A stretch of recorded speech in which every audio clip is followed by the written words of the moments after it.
Arsenal itching closer and closer to signing Declan Rice. Yes, people, welcome back to another Arsenal transfer news video. As always, if you love being kept up to date with daily Arsenal transfer news vids, this is the place to be. Make sure you subscribe down below, my road to 4,000 subscribers, and let me know in the comment section your thoughts on Declan Rice's transfer to Arsenal. And one more thing, hit that bell notification so you never miss a future video by myself. Let's get straight into the tweet brought today by Fabrizio Romano, stating this: Arsenal and West Ham now really close to final agreement on payment terms for Declan Rice. Final green light expected very soon for both Rice and Timber, as both deals at very advanced stages since Thursday/Friday. More to follow. And it's exactly what we want to hear as Arsenal fans, right? Because we know this Declan Rice deal has been going on the whole summer transfer window.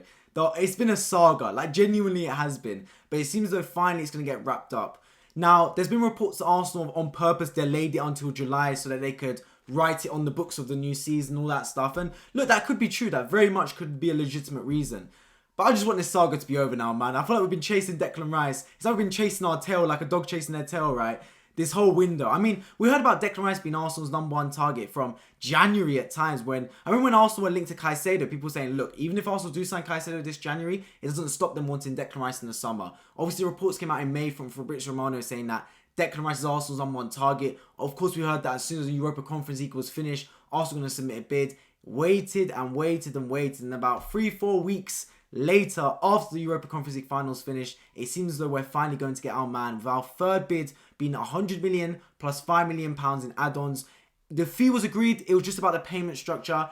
And I said at the time, guys, look, those who have been in before know that I've been saying from the start of this window that Arsenal are going to sign Declan Rice. I was just super confident. I just felt it in my gut. I felt it in my bones. Just all the tweets from Fabrizio Romano, all the echoes I was hearing from around the football club. It just seemed as though Arsenal really wanted Rice. Arteta especially was heavily pushing this move. It almost gave Edu an ultimatum saying, look, get Rice over the line. Or literally get Rice over the line or don't come back to London coldly. I think that's what Arteta was telling Edu. Because, look, we bidded twice for 90 million, including some like varying add-ons. Then that third bid, when we heard Man City were interested, we just went gung-ho and went straight for it, man. Straight in like a big club, just paid the money up front to get the player.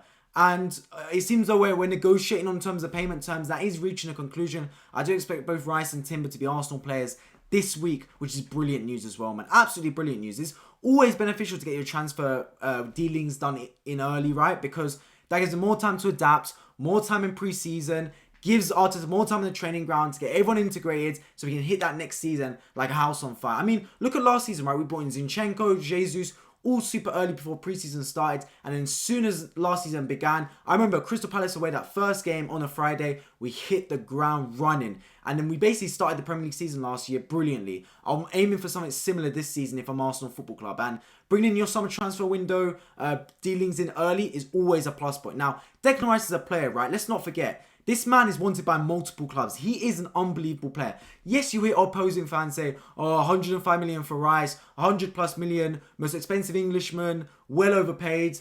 Yeah, I get it, but that's the market we live in, right? That's just how it is. Look, it's not my money. It's not any other fan's money. It's Kroenke's money. So if he wants to spend 105 million on Declan Rice, so be it. We've got a world-class player in the door. That's what I always see. Do you remember when Liverpool signed Virgil van Dijk? The people saying, oh, 75 million on a centre-back. What a massive overpay. Do you think anyone's saying that now? After he just brought them the Premier League and Champions League? Obviously not. So if Declan Rice brings Arsenal titles, you won't hear anyone talk about the transfer fee. It's only when they flop that the transfer fee is brought up. Let's not forget that, right? So I think Declan Rice is a brilliant acquisition. Absolutely fantastic. Look, he walks into any team in the Premier League, in my opinion. Anyone that tells you otherwise is not analysing the game properly, or they're viewing it behind some bias. So, look, he's an unbelievable footballer. He can play CDM. He can play the box-box position. I mean, I originally thought Arteta was going to bring Rice to be a Xhaka replacement. That's what I thought at first. But obviously, we've heard murmurs that Kai Havertz could actually be the player that plays that number 8 box-to-box role, which I'm not sure how I think about that, to be honest. I'm not a massive fan, but look, if Arteta wants to play that, I'm going to have to trust it. But in my eyes, I don't know how it's going to work with Rice, Havertz, and Odegaard in the same team in that midfield. But look, I'm sure Arteta's cooking up something special. But either way, look, he can play multiple positions. He's a durable player as well. Now, I have to knock wood when I say this because I don't want him to start getting injured. But more often than not, Rice does stay fit. He's not a player that's always on the injury table. He's a player that's got experience. I've said this so many times before, guys. Look, Project Youth, I'm a massive fan of. I am. And Arteta is a fan of it as well. But you got to get to a point where you need a bit of experience. I mean, look at last season, right? from the start of the season up until March and halfway through April, we were golden. We were bliss. Unbelievable. As soon as crunch time happened in the Premier League, as soon as the graphic on Sky Sports showed race for the title between Arsenal and Man City, it got to our heads a little bit. The lights were too bright, the pressure caved in on us, and yeah, we didn't live up to it, and we ended up bottling the title. You're going to need a bit of experience there. Now, bringing in Kai Havertz and Declan Rice, these are young players, and Timber as well, actually. These are young players that have been thrust into important and like pivotal moments in their career, early in their careers as well, and I think we need that. Look, Rice, captain of West Ham at 24, played in a European final this season against Fiorentina, played in the 2020 Euros final against Italy. You're looking at Jurrien Timber, captain of Ajax at 21. You're looking at Kai Havertz, scored a winning goal in the Champions League final and Super Cup final. These are young players that have done big things already early in their careers, and I like bringing that into the football club. Look what Arteta's doing, guys. He's bringing in a lot of captain material type players. Ødegaard, captain of Norway. Zinchenko, captain of Ukraine. What's guy's name? Timber, captain of Ajax prior. Declan Rice, captain of West Ham, etc. Like, these are players. Granit Xhaka, captain of Switzerland, although he's probably going to be leaving. So you're looking and you're thinking a lot of young players, but also a lot of experience in those young players as well. And I like seeing that. Look, guys, last season we missed out on the title. We all know this, right? But you learn a lot from your failures.